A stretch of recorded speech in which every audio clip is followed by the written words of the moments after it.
जनकपुर गांव में पति पत्नी रहा करते थे, संतोष और भूमिका। संतोष की पत्नी संतोष के ऊपर बहुत अत्याचार करती थी। वो सारा घर का काम बेचारे संतोष से करवाया करती थी और वो सारा दिन आराम किया करती थी। संतोष बेचारा सुबह जल्दी खेत में जाता और खेती का काम करता तो एक दिन, अरे जल्दी जल्दी हाथ चलाओ और जल्दी से मेरे लिए खाना बना कर लाओ, मुझे बहुत भूख लग रही है। और जल्दी से खाना बनाकर फिर आपको जंगल में लकड़ियाँ भी तो लाने जाना है। और कह देती हूँ आज कोई बहाना नहीं चलेगा। नहीं नहीं भाग्यवान, बहाने में क्यों बनाऊंगा, तुम फिक्र मत करो, मैं सारा काम कर लूंगा। फिर बेचारा संतोष अपनी पत्नी को खाना देकर लकड़ियाँ लेने के लिए जंगल में चला जाता है और सारी लकड़ियाँ जमा करके एक जगह बांध देता है। आज तो मैं सुबह से काम कर रहा हूँ। सुबह जल्दी खेत में काम किया, फिर घर जाकर खाना बनाया और अब यहाँ लकड़ियाँ लेने आया हूँ। और मैं तो सुबह से कुछ खाया भी नहीं है और अब यहाँ लकड़ियाँ लेने आया हूँ। लकड़ियाँ घर में रखने के बाद अभी तो सब्जियाँ लेने बाजार भी जाना है। फिर संतोष लकड़ियाँ उठाकर अपने घर की ओर जाने लगता है। उसी रास्ते में जमीन पर गिरे हुए ऋषि मुनि मिलते हैं। क्या हुआ ऋषि मुनि, क्या आपकी तबीयत खराब है? बेटा मुझे बहुत तेज ठंड लग रही है, अगर मुझे थोड़ी सी भी लकड़ियाँ मिल जाती तो आराम हो जाता बेटा। ऋषि मुनि आप चिंता मत कीजिए, मैं अभी आपके लिए आग जला देता हूँ। फिर संतोष अपनी लकड़ियाँ को सही से जमा करके आग लगा देता है। बेटा तुमने ये क्या किया? तुमने ये सारी लकड़ियाँ तो अपने लिए जमा की थी और तुम यही सारी लकड़ियाँ जला दिया। अब तुम अपने घर क्या लेकर जाओगे? ऋषि मुनि केवल आपको आग जलाने से तो सही नहीं होंगे ना, आपको दवा की भी तो जरूरत है। लेकिन मैं इस जंगल में दवा कहाँ से लेकर आऊँ? अरे बेटा उसकी चिंता तुम मत करो, मैं तुम्हें एक जगह बताता हूँ, तुम बस वहाँ से उस पेड़ का फल ले आना। तो बताइए ऋषि मुनि मैं आपके लिए कहाँ से दवा लेकर आऊँ? अरे बेटा इसका मतलब तू मुझे सही करके ही मानेगा। तो सुन बेटा, यहाँ से 5 मील चलने के बाद तुम्हें एक सेब का पेड़ दिखाई देगा। तुम बस वहाँ से उस पेड़ के पेड़ से एक सेब ले आना मेरे लिए, दवा का काम करेगा, उसे खाकर मैं स्वस्थ हो जाऊंगा। ठीक है ऋषि मुनि, मैं अभी जाता हूँ। लेकिन बेटा तुम्हें वहाँ से आते आते शाम हो जाएगी। ऋषि मुनि आप इसकी चिंता मत कीजिए, मैं अभी जाता हूँ और आपके लिए वो सेब लेकर आता हूँ। इतना बोलकर संतोष सेब के पेड़ की तलाश में निकल जाता है। बहुत देर चलने के बाद संतोष थक जाता है। मैंने तो सुबह से कुछ नहीं खाया हूँ, मैं इतना चलकर बहुत थक गया हूँ। लेकिन कोई बात नहीं, ऋषि मुनि की जान बचाना बहुत जरूरी है। फिर थोड़ी देर में संतोष उस सेब के पेड़ तक पहुँच जाता है। लगता है ऋषि मुनि ने जो सेब का पेड़ बोला था वो यही है। अब मैं इस पेड़ से जल्दी से सेब लेकर ऋषि मुनि के पास जाता हूँ। इतना बोलकर संतोष वहाँ से सेब लेकर ऋषि मुनि के पास वापस लौट जाता है और उन्हें वो सेब दे देता है। तो उसे ऋषि मुनि उस सेब को खा लेते हैं। अरे वाह, आप तो बिल्कुल ठीक हो गए। तो फिर आपकी आज्ञा हो तो मैं चलूं? रुको बेटा, मैं तुम्हें एक जादुई अंगूठी देता हूँ। तुम कोई भी अपनी एक इच्छा इस अंगूठी से बोलोगे तो वो पूरी होगी। लेकिन बेटा ध्यान रखना, केवल तुम्हारी एक ही इच्छा पूरी होगी। जाओ बेटा, ऊपर वाला तुम्हारा कल्याण करेगा। फिर संतोष वो अंगूठी घर लेकर आ जाता है। कहाँ थे आज आप दिन भर? आज आपने दिन भर में किया ही क्या है? मैं आपको जंगल से लकड़ियों को लाने के लिए भेजा था और आप शाम को घर आ रहे हो। और बाजार से सब्जी कौन लेकर आएगा? और ये क्या, आप तो साथ में लकड़ियाँ भी नहीं लेकर आए हो। भाग्यवान तुम गुस्सा मत करो, मैं लकड़ियाँ काट कर ला ही रहा था। लेकिन फिर संतोष अपनी पत्नी को कोई बात बता देता है, लेकिन संतोष अंगूठी के बारे में कुछ नहीं कहता। मेरे तो भाग ही फूट गए थे जो मैंने आपसे शादी कर ली। खुद के तो सपने नहीं और दूसरों की बड़ी पड़ी है। आज तक मैंने कुछ अच्छा नहीं खाया और ना ही बाकी औरतों के जैसे गहने पहने। 6 महीने की खेती से जो भी मिलता है वो आधा तो कर्ज में ही चला जाता है और लकड़ी भी साथ लेकर नहीं आए। अब शाम का खाना कैसे बनाऊंगी? फिर संतोष अगले दिन सुबह जंगल में लकड़ियां लेने जाता है, लेकिन तभी उसकी नज़र जंगल में बैठे एक बुजुर्ग आदमी पर पड़ती है। वो उसे बहुत परेशान नजर आ रहा था, तो संतोष उसके पास जाता है। क्या हुआ काका, कौन हो आप और इस जंगल में दुखी होकर ऐसे अकेले क्यों बैठे हो? आखिर क्या बात है, बताओ मुझे। क्या बताऊं बेटा मैं तुम्हें, मैं बहुत बड़ी मुसीबत में हूँ, मैं मरने वाला हूँ। मुझे नहीं लगता बेटा अब मैं जिंदा बच पाऊँ। काका की ये बात सुनकर संतोष हैरान हो जाता है।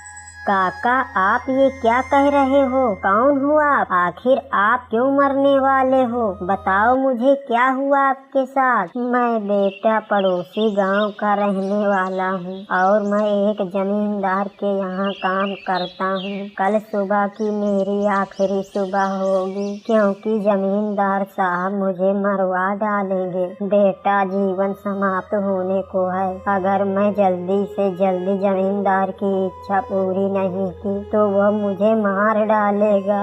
जमींदार साहब आपको क्यों मार डालेंगे? आखिर क्या इच्छा है जमींदार साहब की? बताओ मुझे। जमींदार साहब की बेटी को एक बीमारी हो गई है और जमींदार अपनी बेटी को बहुत प्रेम करते हैं, लेकिन उनके बेटी को कुछ दिनों से एक ऐसी बीमारी ने घेर लिया जिसकी वजह से उनके चेहरे पर काले काले दाग हो गए हैं, जिसकी वजह से अब वह बहुत डरावनी नजर आती है। हमारे गांव में कोई भी वैद्य नहीं है और मैं काफी जगह घूम चुका हूँ, मुझे कोई भी वैद्य नहीं मिल रहा है। इसलिए जमींदार साहब ने कहा है कल तक तुम कोई वैद्य को नहीं ला पाए तो मैं तुम्हें मरवा देंगे। अरे काका आप परेशान मत होइए, इसका इलाज मेरे पास है। आप बस मुझे अपने जमींदार साहब के पास ले चलिए।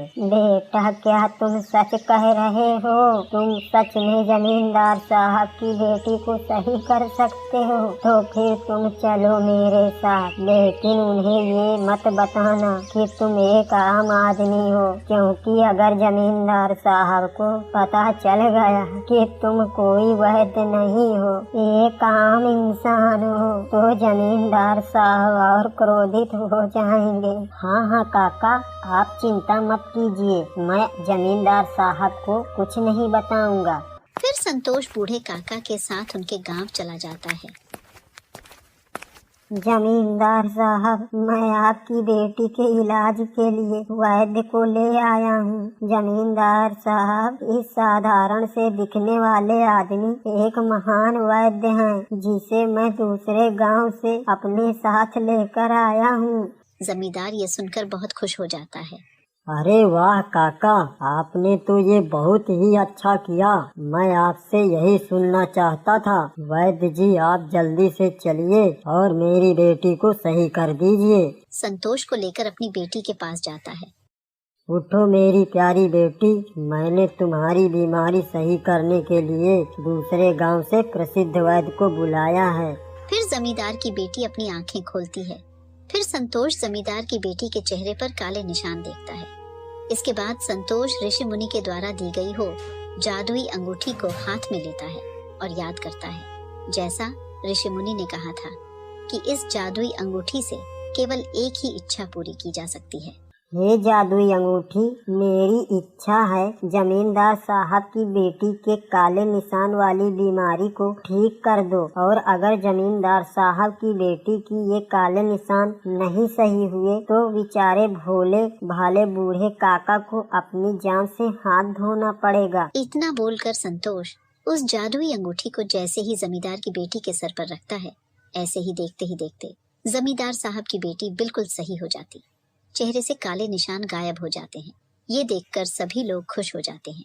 पिताजी देखिए, मैं बिल्कुल सही हो गई हूँ। मेरा चेहरा बिल्कुल पहले की तरह हो गया है। हाँ मेरी प्यारी बेटी, मैं देख सकता हूँ तू बिल्कुल पहले की तरह सुंदर हो गई है और मेरे लिए बहुत खुशी की बात है। वाह काका, आपने तो ये काम बहुत ही अच्छा किया। मैं आपसे बहुत खुश हुआ और मुझे माफ कर देना कि मैं आपको इतना बुरा भला कहा। और वैद्य जी, आपका बहुत बहुत धन्यवाद। आपने मेरी बेटी की ये बीमारी सही कर दी। मैं आपसे बहुत खुश हूँ, इसलिए मैं आपको इनाम के तौर पर 500 सोने के सिक्के देने चाहता हूँ। इतना सुनकर संतोष बहुत खुश हो जाता है।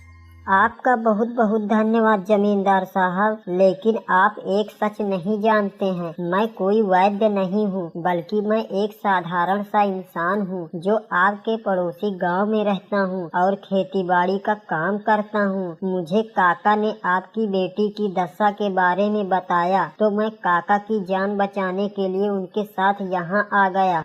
जमींदार संतोष की बातें सुनकर हैरान हो जाता है। हाँ जमींदार साहब, मैंने आपसे ये झूठ बोला कि ये प्रसिद्ध वैद्य नहीं है। जमींदार साहब, आप मुझे माफ कर दीजिए। अरे नहीं नहीं काका, आप मुझसे माफी मत मांगिए। आपने तो कैसे भी करके मेरी बेटी को बिल्कुल सही कर दिया। मैं आपको तो जीवन भर आपका आभारी रहूंगा। लेकिन मुझे आपकी इस झूठ से एक सीख मिलती है कि साधारण सा दिखने वाला किसान भी बहुत ही बड़ा ज्ञानी होता है। जमींदार संतोष को 500 सोने के सिक्के की पोटली दे देता है, जिसको लेकर संतोष अपने घर की ओर चला जाता है। आज अनीता ये सोने के सिक्के देखकर बहुत खुश हो जाएगी और अब मैं अपनी पत्नी की सारी इच्छाएं पूरी कर दूंगा और इन सिक्कों से कोई नया कारोबार भी शुरू कर लूंगा, जिससे हमारा जीवन आराम से बीत जाएगा।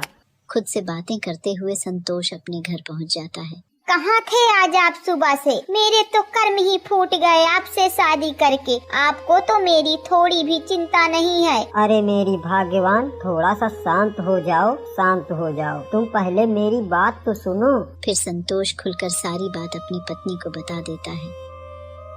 क्या आप सच बोल रहे हो? मुझे माफ कर दीजिए। मैंने आपको कितना बुरा भला कहा, आपके ऊपर कितने अत्याचार किए, पर आपने पलटकर मुझे कभी भी एक शब्द नहीं कहा। आप सच में बहुत एक नेक दिल और ज्ञान इंसान हो। मुझे माफ कर दीजिए और अब से मैं सारे घर के काम खुद करूँगी और आप अपना खेती बाड़ी का काम करना और अपने कारोबार पर ध्यान रखना। मैंने तुम्हें माफ कर दिया भाग्यवान। मेरे मन में तुम्हारे लिए कोई बुरी भावना नहीं है। बाकी जो हुआ सो हुआ, बस तुम्हें अपनी गलती का एहसास हो गया। मेरे लिए इतना ही काफी है। जिसके बाद संतोष और उसकी पत्नी दोनों हंसी खुशी रहने लगते हैं।